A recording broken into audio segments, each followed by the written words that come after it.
Good afternoon, everyone. Welcome to your Friday workout. Let's begin today with 3 rounds through the following little complex.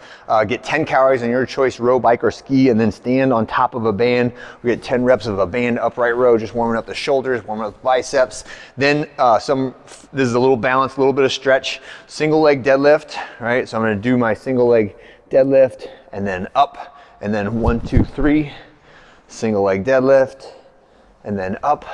1, 2, 3. So every time I'm landing on that opposite foot, so I can do the other side single leg deadlift. So just a little coordination warm up, a little balance warm up, and then finish with some frog hops. So touch the ground, jump, and pull your knees towards your chest, but make sure the landing is soft every single time, okay?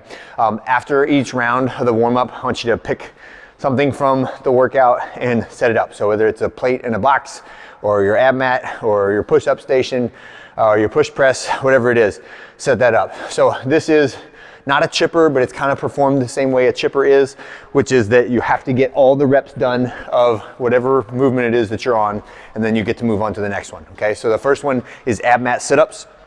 On the ab mat, make sure the words are facing away from you, so the higher part of the pad is closer to your hips. And then if you can lay your knees apart and have your feet together, this encourages your abs to work more and less your hip flexors and your groin, right? So you'll get a little bit better ab workout out of it. And then every rep, try to get your shoulders forward of your hips and then try to lay all the way down. So we're looking for the maximum amount of stretch of the abs at the bottom, and then as much of a flex of them as you can get at the top. So fold yourself all the way forward as far as you can. All right, next one is push-ups. Nothing fancy here, just chest, chin, and thighs to the ground, elbows straight at the top, trying to maintain that plank position. If you need to make a couple levels of this, that's fine. If you can get like 6 or 7 unassisted reps and then move to a band or something like that, or you move to your knees, or do like a different version of it so that there's like kind of a drop set built into it, that is totally fine. Next one is push press. This is probably the toughest part of the workout. So it's 40 reps in that moderate weight zone. So dip, drive, press. Don't look at the number of reps and say, okay, that's how I'm gonna choose the weight I'm using, right? Think like, oh, the intent here is that I've gotta break it up like 3 or 4 times when I'm doing this, okay? So it is intentionally a lot of reps at intentionally a moderate conditioning load, so you have to be strategic with when you take your breaks, okay? Don't try to get them all done without stopping, even though I think some of you probably could, right?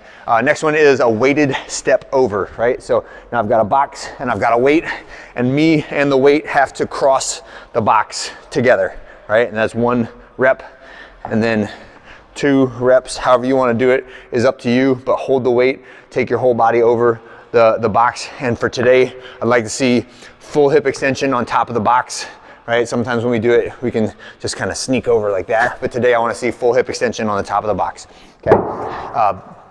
Next one, we're going back down the ladder. So back to push press, back to push-ups, back to sit-ups, all right? So it is the chipper and then the chipper in reverse. When you're done with that, you will go immediately into the second part of the workout, right? So that is a 21-15-9, and now you've got your box, and we're gonna do quick steps and pull-ups, right? So quick steps is just switching right, left with 1 foot touching the top of the box, right? So it would be 1, 2, 3, 4, 5, okay? So every time both feet touch the box, it's 1 rep, right? When you finish your 21 quick steps, then we go to pull-ups. And for today, these are conditioning pull-ups. So that means the kipping pull-up is fine, butterfly pull-ups are fine, jumping pull-ups are fine, ring rows, band assisted pull-ups, whatever you want to do, but these are fast, okay? So think fast and light. So 21 quick steps, 21 pull-ups. 15 quick steps, 15 pull-ups, 9 quick steps, 9 pull-ups at the end of that time, and you're done, okay? So that's the whole workout. So it's broken into 2 segments, but there's no break, there's no programmed rest. The whole thing is for time. When you're done, there is some extra credit if you have the motivation and the time for it. Dumbbell pullovers, some knee stuff, and a lot of really good shoulder stuff on the ground with some bear crawl variations and bear crawl hand switch and shoulder tap variations, okay? All right, have a great one. Enjoy your Friday, and I'll see you on Saturday.